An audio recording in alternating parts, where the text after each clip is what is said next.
We are now live. All right. Okay. Oh, don't want to get these wet.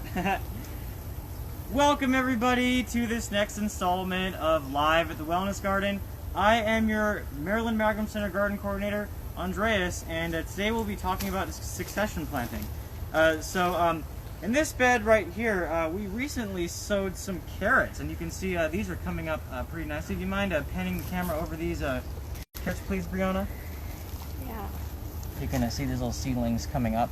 These are going to need to be thinned soon. We're also going to talk about thinning in this video, which is the process of removing some of the seedlings that you sowed to reduce the density. But we're going to be planting some carrots right here. And so basically what succession planting is you plant one row of crops and then you wait for a certain period of time and then plant another. That way you get a staggered harvest. So with some crops, such as carrots, especially root crops, you're only getting one harvest. You're pulling up the whole plant and you're getting the root.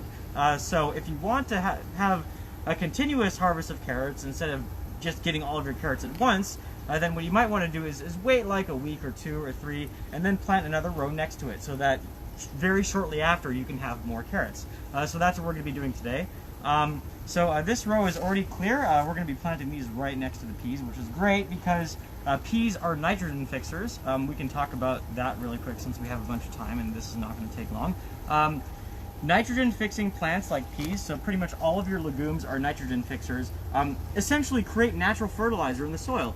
They partner with beneficial bacteria that live on their roots in these little tiny nodules, and these bacteria have the ability to pull nitrogen directly out of the atmosphere, which plants normally can't do, and then they exchange it with the plant in exchange for sugars and other food sources. So it's a symbiotic relationship that plants have with these bacteria. So usually after you finish growing your nitrogen fixers, a lot of the nitrogen will be made available to the plants that you're growing the next crop cycle. Some of it is going to be available continuously as the plants are growing, but not a very large portion. But anyways, I digress. Let's get started. So I'll show the carrot variety that we're planting this time. This is a different variety, so I figured we'd mix it up a bit. This one is called Tonda de Parigi. See, the really cool thing about sowing your own seeds is that you have such an incredible selection when it comes to varieties, and then if you're able to find some very unique seeds online, you can grow them. And these are quite unique. I've grown seeds from this company before, a good company. Let's open these up. And one thing that's really important when sowing seeds is reading the instructions, or the guidelines rather. And these are sealed up with masking tape. It's good to seal up your seeds. A lot of these packets do not reseal. So having some tape on hand or even just folding down the opening can help the seeds not spilled out. I have had plenty of seed spills in my day and that's not fun to deal with. Yep. I have too. Alright, let's open these up. Alright, so I'm going to read this off right now. Tonda di Parigi is Italian for round of Paris and is also called Paris market. It is deep orange, sweet and tender, and the round shape is a unique feature among carrots. Shallow roots mean you can grow it in a shallower bed or even a container. Fun and snack size. This packet sows up to 42 feet. So this is something I also wanted to point out because companion planting is sort of a related topic, or intercropping. So when you have a shallow rooted plant, that means that you can grow it alongside a deeper rooted plant. Peas have kind of shallow-ish and more fibrous roots, and obviously this has like a, more concentrated root system since it's a root crop. So just interesting thing to note. And peas and carrots actually do really grow well together. They sort of help each other out. They don't really compete. Great plants to grow together. The peas will provide a small amount of nitrogen to the carrots, and the carrots actually help to attract beneficial insects that will keep pest populations in check. This is what we like to call stacking functions. So we plant plants that serve more than one function aside from just food. Again, the peas will fix nitrogen, increasing the fertility of the soil, and the carrots will provide habitat for beneficial insects. We're going to plant these in this row right here, and I'll read off the instructions. days to emerge, 10 to 25 days. Seed depth, 1/4 inch. Seed spacing, 1 inch. Row spacing, 6 inches. Thinning, when 1 inch tall, thin to every 2 inches. And these are not quite 1 inch yet, so we're not going to thin these. Many of them are still coming up, so we'll wait on that. When to sow outside. Recommended 2 to 4 weeks before average last frost. Here in Southern California, frost is not really much of a concern. If you really want to be careful, then I would say consider the months where you're likely to get frost, December and January, and possibly February.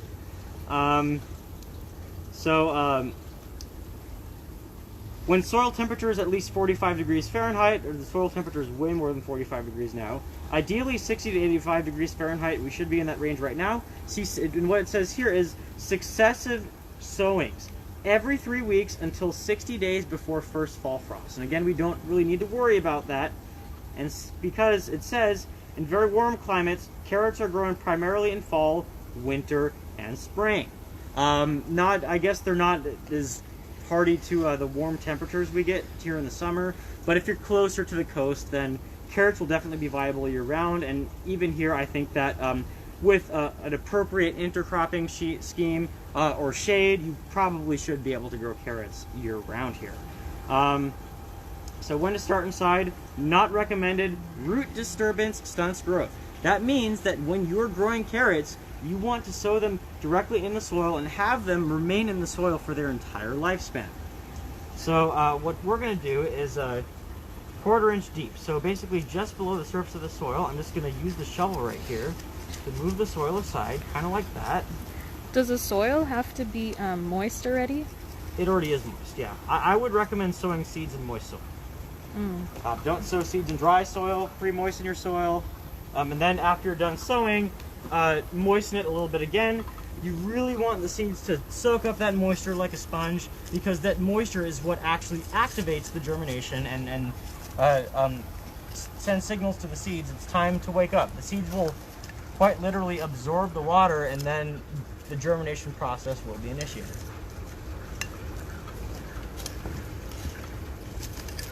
And we do have a couple volunteers coming up in this bed. We can leave them. And try not to get, because we're using mulch here, try not to allow the mulch to be mixed in below the soil. You really want mulch, like wood chips, to remain on the surface, because what can happen if you have a ton of mulch buried in your soil is it can actually rob nitrogen from your plants, because the bacteria and fungi that begin to break down the mulch will feed heavily off of the nitrogen present in the soil, the free nitrogen, and then your plants won't be able to get the nitrogen they need to grow. So just something important to keep in mind if you are using mulch. We can talk about mulching more extensively in the future. Speaking of beneficials, I always like to show people this. This is some mycelium of beneficial saprophytic fungi. Saprophytic fungi are the kind of fungi that will break down decaying organic material and create humus, which is here's a bunch. Wow. So this is a fungi? Yeah, this is fungus. It's like a white color. Yeah, it's like those it looks white like strands. a web almost. Yeah, they look like spider webs. So if you see that in your soil, that's good. You definitely want that. And fungi love woody material. That's why forest soils are very fungal, because there's lots of woody material in forests on the floor. You used a term volunteers. Maybe you want to explain. Volunteers. Did I not explain that well enough? A volunteer is a plant that you grow in your garden reseeding itself. So the plants that came up after reseeding are volunteers. So let's say you grow tomatoes. Tomatoes very commonly volunteer. If you grow tomatoes one year and a tomato happens to fall on the soil, and then next spring it comes up, the seeds germinate, and then the plant comes up, that's a volunteer. And so it's a crop that you've been growing to seed and germinating naturally in your garden without you having to do anything. In the garden right now we have sunflowers that were volunteers. Lots of sunflowers volunteering. Sunflowers also really love to volunteer. Alright, so I'm just going to get the mulch out of here. Yeah. So with carrots you just sprinkle, right? Yeah, you just sprinkle them and then you can thin them out. So, and we might even be able to put something in between here, honestly. Maybe some beans. Although beans will get pretty big, so maybe not. This might be a good place for like lettuce, like baby greens. Although I think our lettuce seeds that we currently have are not viable. So you just sprinkle them. Just sprinkle them around. These are old seeds, so we'll be using most of them. We'll try and get rid of them so they don't go to waste because they will be expiring soon. Yeah, Seeds do not have an indefinite lifespan, but you can increase the lifespan for most seeds by storing them in your refrigerator. I would not do this for tropical seeds because that could actually kill them, but for your typical vegetables, that's fine. So, we're just Yeah, gonna I feel sprinkle like these. expiration dates is something people don't always look out for, or at least for me, Oh yeah, like it's something that a lot of people dismiss. don't realize is a thing with seeds. They don't last forever. But the ones Okay. that last the longest usually are your brassicas. So like Brussels sprouts, broccoli, cauliflower, radishes, kale. Those tend to last quite a long time. All right, so we've got our seeds. Let's just cover them up nice and gently. And yeah, only 1/4 inch. Someone asked, so anything that grows naturally is a volunteer growth without planting? Growth without you having to plant them is voluntary. Yeah. So just cover this up nice and evenly. And we can go around the garden and give some examples of volunteers if you guys would like. Yeah. Because we get tons of volunteers here because we lay down wood chips. And when you lay down wood chips, you build really nice soil. After like a year, really 2 years, wood chips will break down into very high quality soil. All right. Very cool. Ooh. This is exciting. Yeah, let's get some. It's good to have some mulch coverage. Mulch is great for retaining moisture, and as it breaks down over time, it actually increases the fertility of the soil and will stimulate your soil organisms. The importance of the beneficial biology in your soil is oftentimes overlooked. The approach that I like to take to gardening really involves sort of helping the biology. And because it's, in nature, it's really the biology that feeds your plants. Nobody's going out into a forest and putting down a ton of fertilizer. It's the microbes and bacteria and the fungi and all the other little critters that live in the soil that are responsible for getting the nutrients to the plants. Okay, so that's good. It's exciting. They want to see the volunteers. Of course, you can definitely see the volunteers. There's even some in here, like these radishes. I don't think I planted these. Oh, I'm covering them. Yeah. I planted these poppies that are coming up, but I don't think I planted the radishes.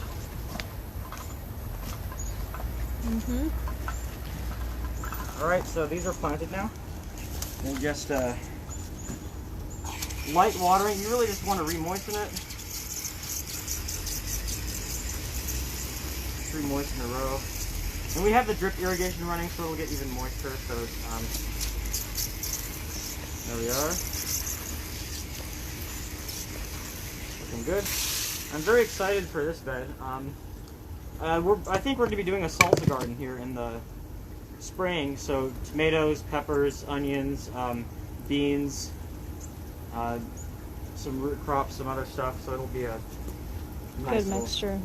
thing. But yeah, so we're done here. That's succession planting, and so we planted these, I would say, about 3-4 weeks ago, right?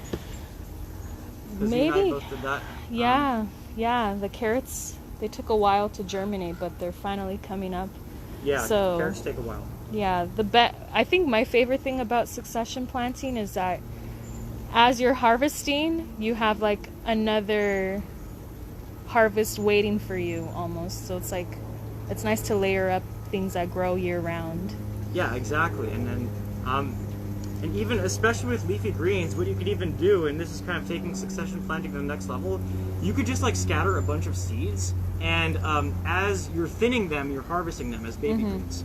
So in a way, that's kind of succession planting too. It's more of a continuous harvest. Here's another volunteer right here. What is that a radish? It's a brassica. You can tell that it's a brassica because the But the leaves are leaves. lobed. But it's probably a turnip or a radish. I'm guessing a turnip because radish seeds tend to have bigger first leaves, Yeah, or cotyledons. The first leaves of a plant are called the cotyledons. Cotyledons. Yeah. Okay.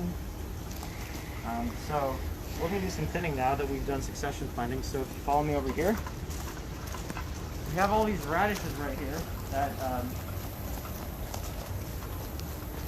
we sowed. And they definitely need to be thinned. They're starting to compete a little bit. So you can see right here, they're pretty dense. So we're going to thin these to about 3 inches, I think you have to do with radishes. So we're going to take out the weak ones. See, you can use these, but you could also do it by hand. I really love these. These are precision shears. It's like a tongue twister. Here's a weed right here. Just to pull that out. You do get weeds sometimes, and weeds are a sign that there's something lacking in your soil usually. So we're going to take these out. This one can come out, but you can see that these radishes are starting to swell up a little bit at the base, which means they're going to be ready quite soon. Radishes are one of the fastest crops you can grow. Under like ideal conditions, radishes will be ready from seed in like 27 days. Like, so 4 weeks. Wow. So radishes are very fast. See, this one right here is really strong, so we're going to keep it. And radish greens you can actually eat as well. But I'm just going to lay them down here. What you could also do is the greens, that the thinnings that you take, you could just lay on top of the soil, and they're essentially a mulch. You know, they'll kind of like compost down. You know, you could just leave things where you grew them after you prune them. So this approach is very commonly employed in perennial systems. Again, it's called chop and drop. It's exactly what we did with the fruit trees. You can do that with your annual vegetables too. Someone asked, what counts as a weed? What counts as a weed? That depends on how you define the term weed. Generally speaking, the way people see it is like, you know, a weed is any plant that is unwanted in your garden. So like even a volunteer, I guess, could be considered a weed by somebody, but I don't think most people would consider a tomato seedling that's coming up a weed. So whatever, just a plant out of place is how it's oftentimes defined, you know, at least by like, you know, the way that we define, you know, what we want to be growing in our garden. But in nature, weeds are actually pioneer plants, so they're the first plants to colonize an area. Many of them are the first plants to colonize an area. Like very weedy annual plants generally. So like when you have like a volcanic eruption, you know, the first plants that come by are like really weedy annual plants that grow really quickly, die young, and then set a lot of seeds to reproduce as much as possible. And a lot of the plants that we see here as weeds do that. We get a lot of weeds. What's the most common weed that we have here, I think, is sow thistle. But you know, weeds aren't always pioneer plants. We're getting some Bermuda grass there too, and I don't think that's necessarily a pioneer plant. It's just something that likes to take over. Yeah. But that one looks really good. So yeah, we're just gonna be trimming these out.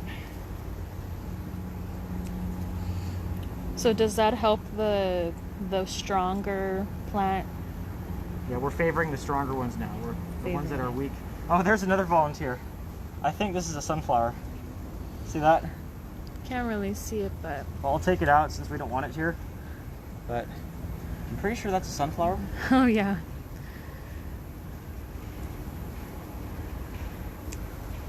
So do you see where I'm cutting them? See, these are the first leaves, the cotyledons. I'm cutting right below that. And so when you cut them, instead of pull them out, what's actually going to happen is the roots that are still underneath the soil will die and then compost directly in the soil. So it's actually better for the soil when you leave the roots in and don't pull them out. To a point, of course. If you have like really tough roots that'll, you know, take a long time to break down, then you might want to actually pull them out. But it just depends on the situation.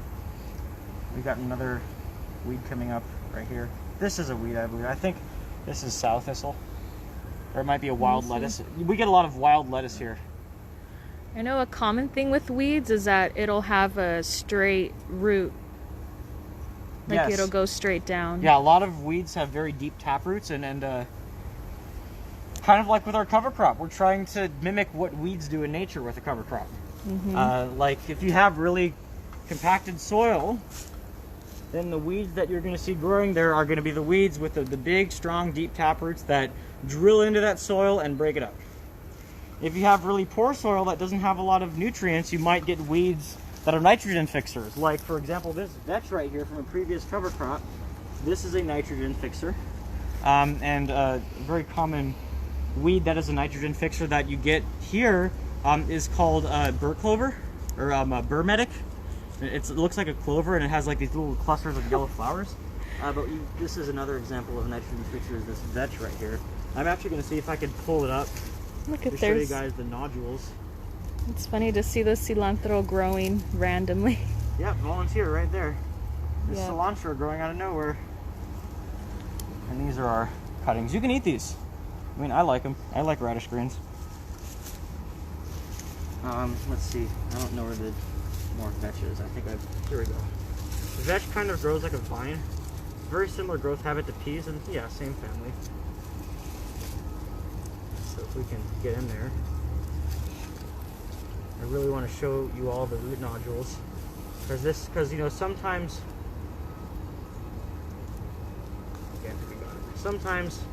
you will get nodulation, other times you won't. It depends on if the bacteria are present.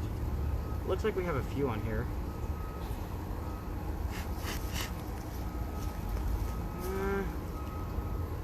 Not really, unless they came off.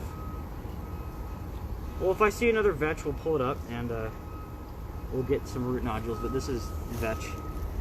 And the previous garden manager did sow some cover crops. And you want to see that one? Oh. Yeah, you have to be very careful when you pull them up.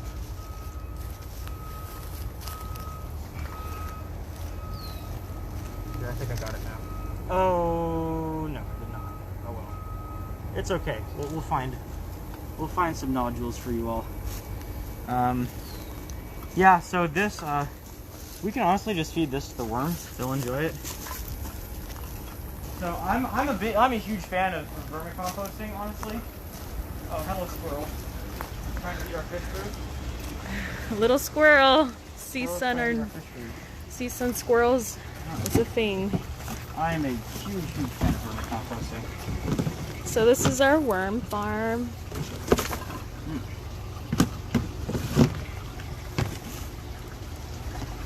So worm farms can't really take a lot of material, but they produce some of the best quality compost ever.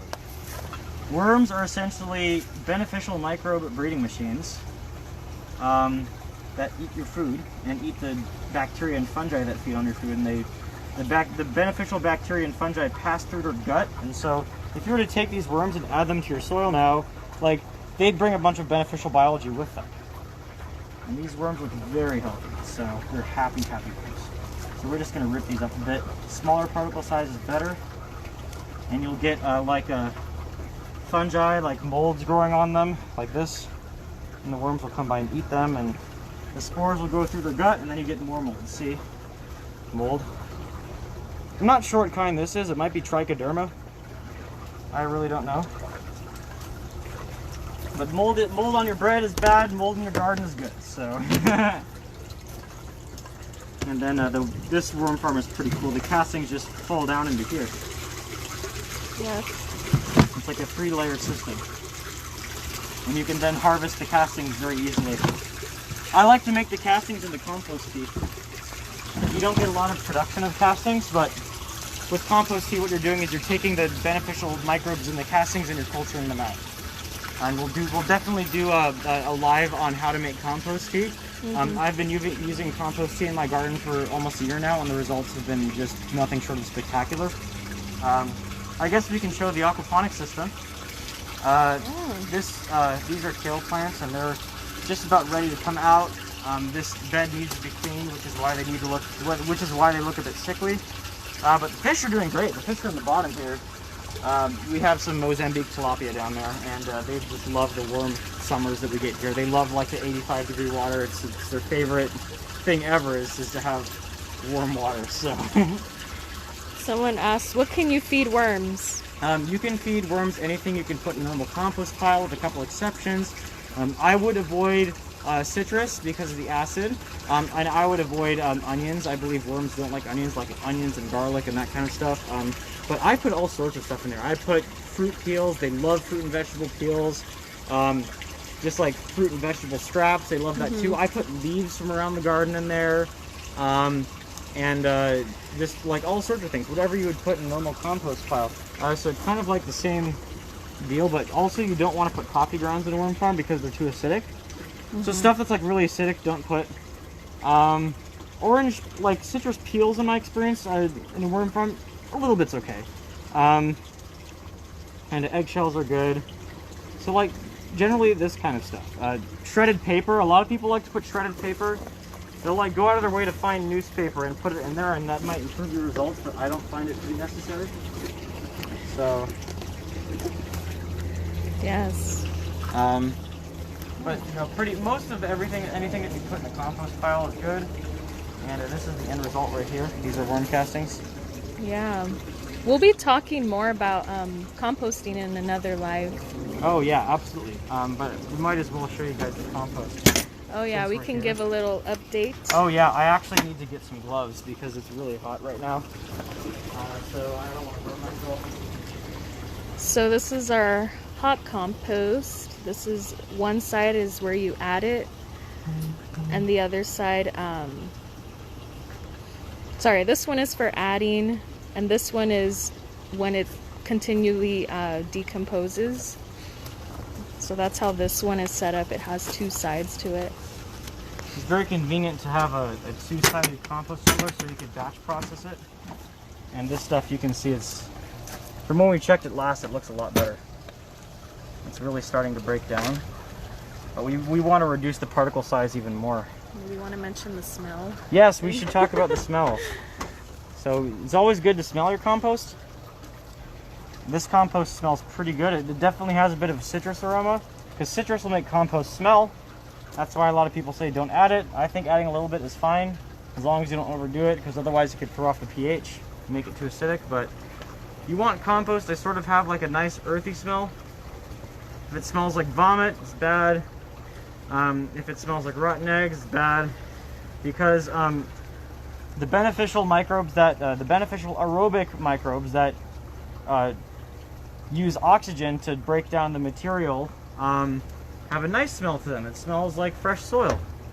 But the bad microbes that produce the bad smells are anaerobic microbes, and they actually produce compounds that are toxic to your plants. Here's an avocado shell. So you want to, if it smells bad, you should worry. This is still growing. Look at that, the Brussels sprout. Oh wow, it's sprouting. That means a good environment Yeah. for that. I know my compost at home had tomato plant or potato plants growing.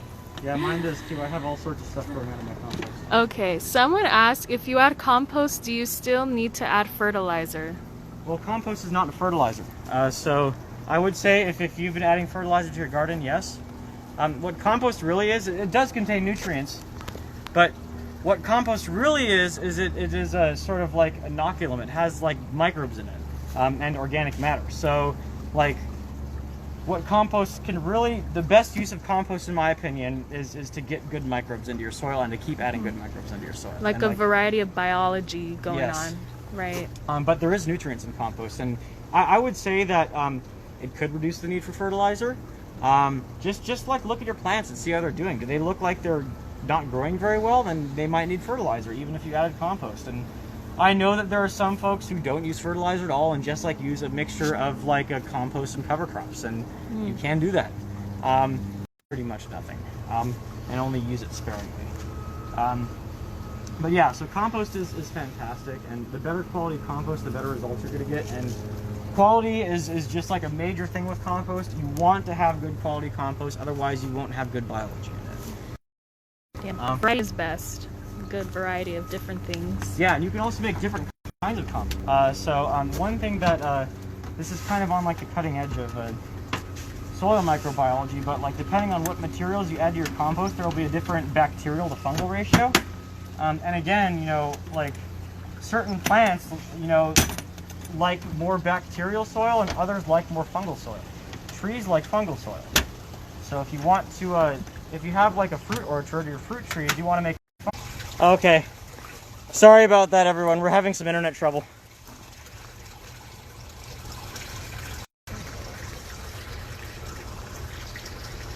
Okay. All right, yeah, so that's our compost. And basically to turn this thing, these tumblers are really easy. That's a great way to get started with composting, is getting one of these. You just kind of turn this handle. So, yes. You had this one cut back the fig tree. Now I can actually turn this easily. I like to turn it a couple times. And you want to make sure to keep your compost moist too. If you want like sort of the moisture level of a wrung out sponge, you don't want it too moist because then you're going to deplete the oxygen. You don't want it too dry because then the microbes won't grow. Because it's really the microbes that break down the compost. So what you're doing in compost is you're feeding microbes, and the microbes will turn what you're feeding them into humus, which is like the basis of healthy soil.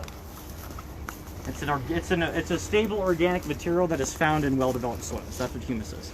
And it's a food source for the microbes and the fungi, which then partner with your plants to help them acquire nutrients and grow and protect them from diseases and stuff. Yes. So yeah. Show the peas. Yeah, Brianna's been really excited about the peas. You want to talk about the peas? Yes. So, I'm gonna get some water. okay. All right, let me set this here. Okay, I hope you can. I want to set them up well. So, okay, so these are our peas growing, and I planted them like around November, this end of November, beginning of December, and they're doing great. They're starting to flower, so that's a good sign. Yeah, peas are also like a really easy thing that you can grow. So like radishes are very quick. Peas is another good one. And it helps to have like some kind of trellis, so that way you can have something for the peas to climb on. And yeah, this is something that's good for any bean or pea. Yeah, anything in the bean family or legume family, you can use a trellis to help support the plant, because if not, it's gonna drop down and it needs something to climb on. So a lot of legumes are vining, but not all of them. Some legumes are actually trees. Oh. Yeah. Okay. I've been doing some interesting work with tree legumes, but not here at the Wellness Guy. Yeah, and I wanted to show the sunflowers. So It looks so good. we talked about the volunteers here. So These are all volunteers. Isn't that crazy? Yeah, this was from last summer. Came right back up. I had pulled these out because they had already grown and given their seeds, and then they just appeared. So this is very exciting. We're gonna have beautiful sunflowers here soon. Yeah, I think that's it, right? What's that? I think we're done. I mean, we can talk about some more stuff if anybody wants to know. What time is it? It is around 12:40. 12:40. Yeah, we have some time. Some lovely smelling time. Over there on the other bed. Ha ha ha. Oh yes, we do have a lot of herbs. Also, like because I still we harvest some herbs and like the sorrel and things that we have growing in the garden. We drop them off to the CSUN food pantry. So if you guys have any things that you want to go pick up from there, and if you have like requests, like I'm more than happy to take suggestions if you leave them in the chat, and I can harvest more. So right now we have, or I guess I'll list out the herbs that we have. So we have lavender, rosemary, thyme, oregano, lemon verbena, lemongrass, mint. We have mint. We have a little bit of sage. So we'll be getting some more herbs in the spring. We're going to include turmeric and ginger, and I've also been looking into some really interesting anti-inflammatory and medicinal herbs for us to include. In fact, just the other day, I took some cuttings of some wild mugwort, some California mugwort, and we might be able to bring that here and grow that. Mugwort, what is that? Mugwort is a medicinal herb in the wormwood family, so it's related to the stuff that they use to make absinthe. But it has like calming properties, and it also is good for I believe it's good for helping to stabilize menstrual cycles. Okay, so there's some research. I'm not making any medical claims here, but that's what people say. And in my experience, I've had common mugwort in a tea, and it's very much like lavender and its calming effects. It's very similar to lavender. Okay. But we'll be including that. I've been interested in including some other medicinal herbs as well. I've done a couple of medicinal herbs. I've grown a couple of medicinal herbs in my day. What was the other one? Maybe a Chinese motherwort. Self-heal is another good one. Valerian roots. A couple ones like that if I can get my hands on some seeds. Okay. And maybe even some California native herbs. I have a friend who is a California native plant expert. I know a decent deal about California native plants, but not nearly as much as this guy. And he has been raving to me about how delicious California native sages are when used in cooking. So we might bring some California native sage here eventually. There's a question. Is mugwort easy to find in stores to make into tea? You might be able to find a version. There's a Japanese mugwort actually that you might be able to find in an Asian market. I think that's your best place to look, but I'm not sure. I've never had Japanese mugwort before. It is used as a vegetable in Japanese cuisine. I am not sure how its properties are compared to common mugwort or California mugwort. I've only tried common mugwort, but you can get common mugwort seeds online and California mugwort seeds online. So you can look into that. The easiest way to get a plant that you want, or the best way I would say, is to just get seeds and do it. Yes. Seeds are very, very, very easy to get online. You can find just about anything except for maybe a couple rare things that are hard to get. The other day I purchased some mimosa tree seeds online because I'm doing work with nitrogen fixing trees. So you can get pretty much anything. Oh, and another interesting herb that we've been growing here that was actually suggested to us by somebody from staff who's interested in this is malunggay or moringa. So we have a bunch of that right here actually, and I sent out a survey to the staff saying, what do you want to grow in the wellness garden this year? And if you guys have any suggestions on what you'd like to see us grow, please drop them in the comments. But this is moringa right here, or malunggay. And so we've been growing this for almost a year now. And we just have like a kind of hedgerow of it. And it's a fantastic superfood and medicinal herb. The leaves are some of the most nutrient-dense, one of the most nutrient-dense vegetables on the planet. And every single part of the plant can be used somehow. The root, the trunk, the bark, the flowers, and it also makes these big seed pods, these big long seed pods up to 3 feet long called drumsticks that are used in cooking. The seeds are supposed to have medicinal properties, the bark and the roots are supposed to have medicinal properties. The seeds can actually be pressed for an oil that's used in beauty products and also to make biofuel. And the seed cake that is left over can be used for water filtration. Wow. Very commonly used in developing countries to clean and purify water. Yeah, I've seen moringa powder sold. I know you can eat the leaves just like that. Yeah, and in my experience, it's fairly easy to grow in Southern California. Just give it well-draining soil. It doesn't really require fertilizer. I don't think I've ever fertilized these, maybe once or twice. But yeah, moringa doesn't really require fertilizer. Just plant it, in some sandy soil with compost amended, and it'll be pretty much good to go. Put it in the hottest, sunniest spot in your entire garden. The more heat you can give it, the better. It's kind of like dormant right now. That's why the leaves are yellow. It's not because it's deficient or anything. It's just from the cold. And when we start to get really warm weather, like especially over 90 degrees, it's just going to get so big. It's going to grow so fast. Yes, this is very fast-growing exciting. plant. And we have some California natives growing under it that I planted as well. And their peas. And the peas climbing up. That's another great thing you could do in your garden. Like, stack functions. Take one plant and use it to support another. Take the moringa and use it to support peas. And the peas also support the moringa because when you terminate the peas at the end of the season, peas are fixing nitrogen. And that nitrogen that your peas have been fixing is going to be made available to the moringa to help it grow better during the summer. Wow, the circle of life. Circle of life. Here's another volunteer. Or is this a California native? I think this is a California native, actually, not a volunteer. But yeah, this is tansy leaf Phacelia. Very beautiful flower that attracts pollinators. California native. This one I think is this is probably baby blue eyes or something like that. And we have some lupines in here too. I'm not sure what happened to them, but lupines are nitrogen fixers. They're one of the native ones. Here's one. Here's some lupines. And here's another California native. This one I think is, I want to say that's a Chinese houses or Collinsia. And these other ones down here, these really tiny ones, are the plantains. You can't really see them, but plantains attract some very rare pollinators.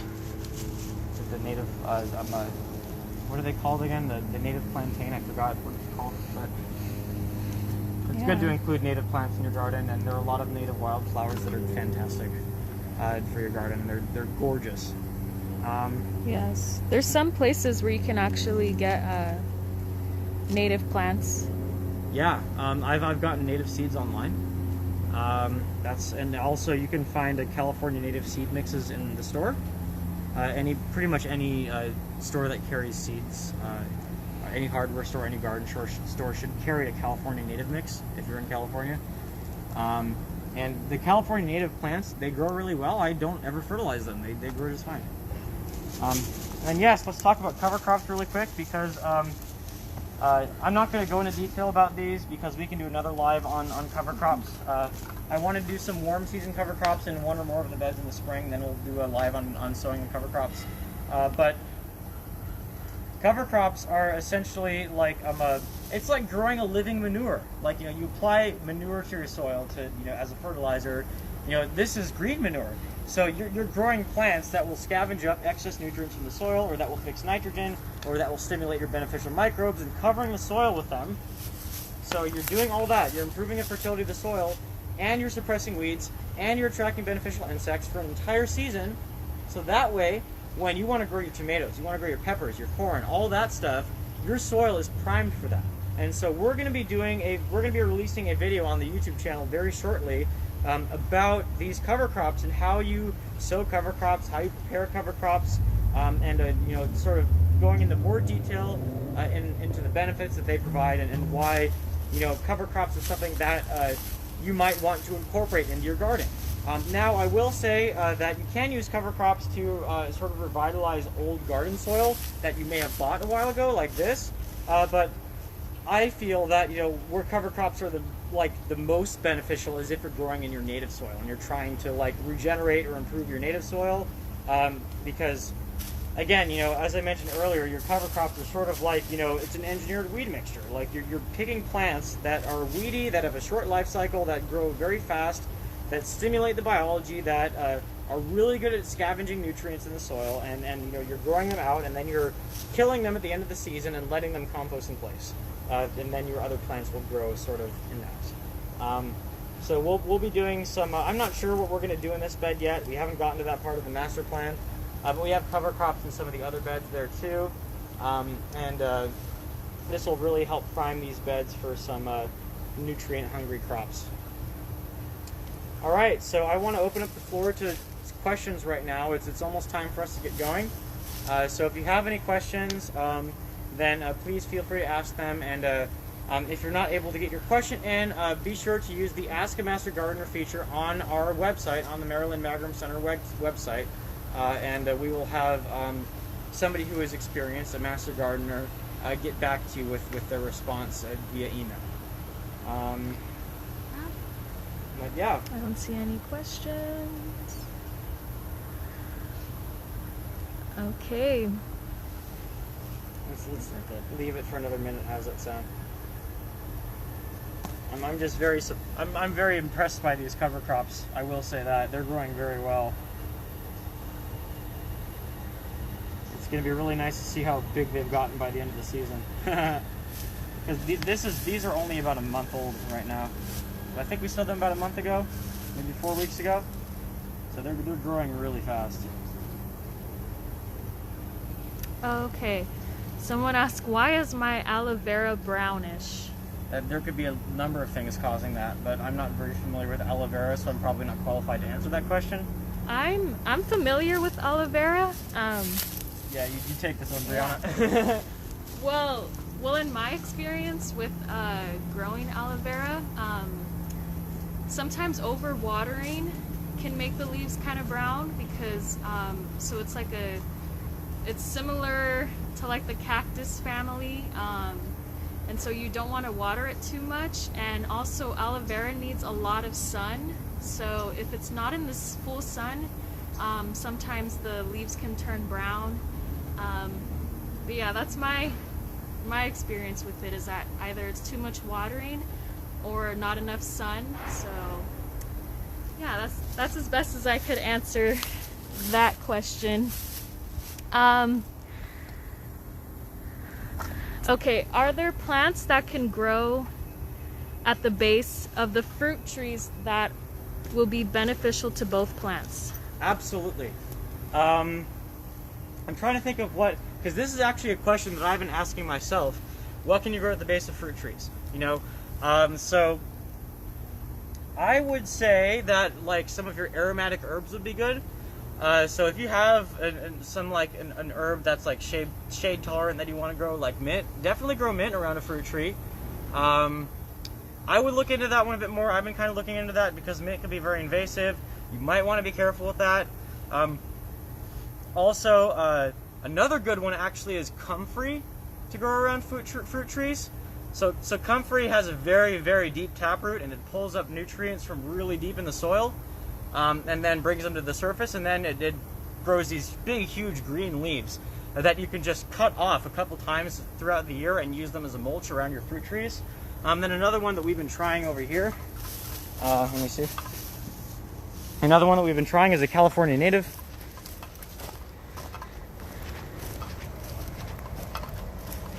Yeah, rain. If you get a lot of rain, that could definitely hurt your succulents. This one, miner's lettuce, right here.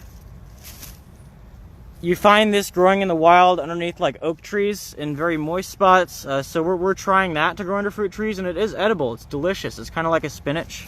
I know that in the tropics, they grow this one called pinto peanut underneath fruit trees. I am not sure how well that does here, but you might want to try something else here, like Dutch white clover. That's a bit more suited to more temperate climates. So nitrogen fixtures can be great under certain fruit trees. I would research the individual fruit tree that you're growing to see what people commonly grow with it. I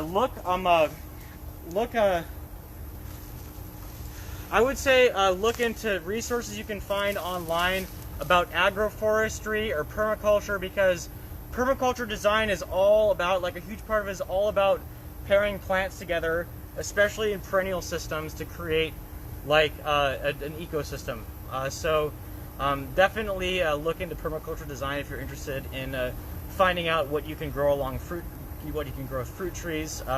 There's tons and tons and tons of resources on that, and like there's a lot of plant combinations and that have been developed in the permaculture world. So check that out for sure.